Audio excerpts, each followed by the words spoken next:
Merci. La parole est à notre collègue Michel Vaspart pour le groupe Les Républicains. Monsieur le Président, Mesdames, Messieurs les ministres, mes chers collègues, ma question s'adresse à Bruno Le Maire, ministre de l'Économie et des Finances. L'année 2017 aura vu une hausse de notre PIB de 2,3 %. C'est pour la France la plus forte croissance depuis 2007. Ce chiffre, qui semble magnifique pour une économie qui n'a pas dépassé 2 % par an depuis 10 ans, fait pâle figure lorsqu'on regarde les autres pays. Monsieur le ministre, la France est à la traîne. Sa croissance est médiocre et entravée par de multiples liens, impôts, taxes, surtransposition de directives européennes, normes et excès de règlement, incapacité de l'État à se réformer en profondeur, réorganisation des collectivités locales qui ne génèrent nullement des économies, mais des hausses sans forcément apporter de services supplémentaires. Pour 2018, vous avez basé votre budget sur une croissance du PIB de 2 %. L'INSEE vient de baisser à 1,7 % la prévision de croissance. La consommation des ménages est faible, voire atone. Les prix du pétrole remontent fortement. Le contexte international se tend et nous attendons encore les réformes de fond. Monsieur le ministre, que comptez-vous faire pour générer enfin dans notre pays un véritable choc de compétitivité de la France et faire en sorte qu'elle soit un véritable moteur au service de nos concitoyens? Pour vous répondre, la parole est à Monsieur Castaner. Merci, Monsieur le Président, Mesdames, Messieurs les sénateurs, Monsieur le sénateur Vaspart. J'espérais vous avoir répondu dans ma question précédente où je donnais quelques indicateurs qui montraient comment l'attractivité de la France aujourd'hui retrouvait des lumières. Mais on va partager un constat commun, ça ne suffit pas. Ça ne suffit pas parce que l'attractivité de la France, elle est nécessaire, son développement aussi. Et je crois que nous conduisons une politique économique qui permet justement d'accompagner ce redressement que vous appelez, que nous appelons de nos voeux.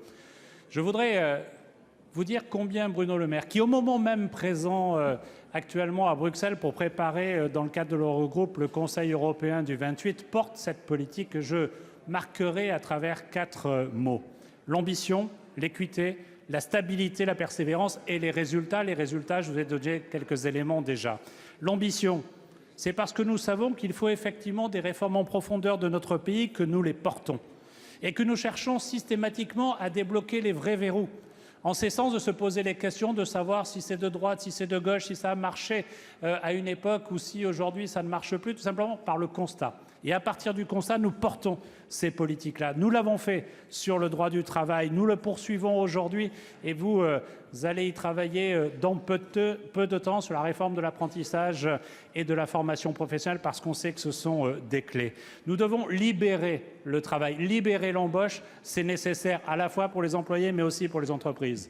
Le deuxième mot, c'est l'équité, parce qu'il nous faut effectivement, dans nos réformes fiscales, contribuer à concilier un certain nombre de mesures qui confortent l'attractivité. Nous avons parlé de l'exit tax, je peux parler de la réforme de l'ISF, et nous présenterons des mesures dans le cadre de la loi Pacte qui vont aussi dans ce sens-là, du libérer et du protéger pour les salariés.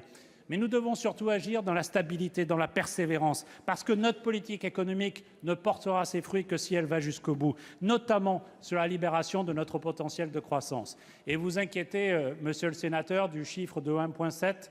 Moi, je sais déjà que cet objectif est un objectif ambitieux et que l'objectif à 2 % est réaliste parce que nous étions l'année dernière, au même mois, sur un objectif d'1,7 et nous avons atteint les 2 %. Je vous remercie.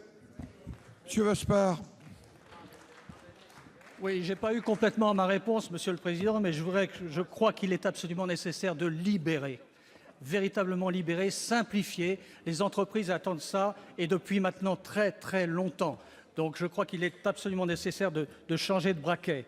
Et puis, avec une croissance soutenue, les coupes à effectuer étaient lourdes, mais supportables. 10 milliards à trouver chaque année. Là, il faudra retrancher 15 milliards si les prévisions sont exactes. Donc, Monsieur le Ministre, j'ai le sentiment que c'est à nouveau un rendez-vous manqué. Merci.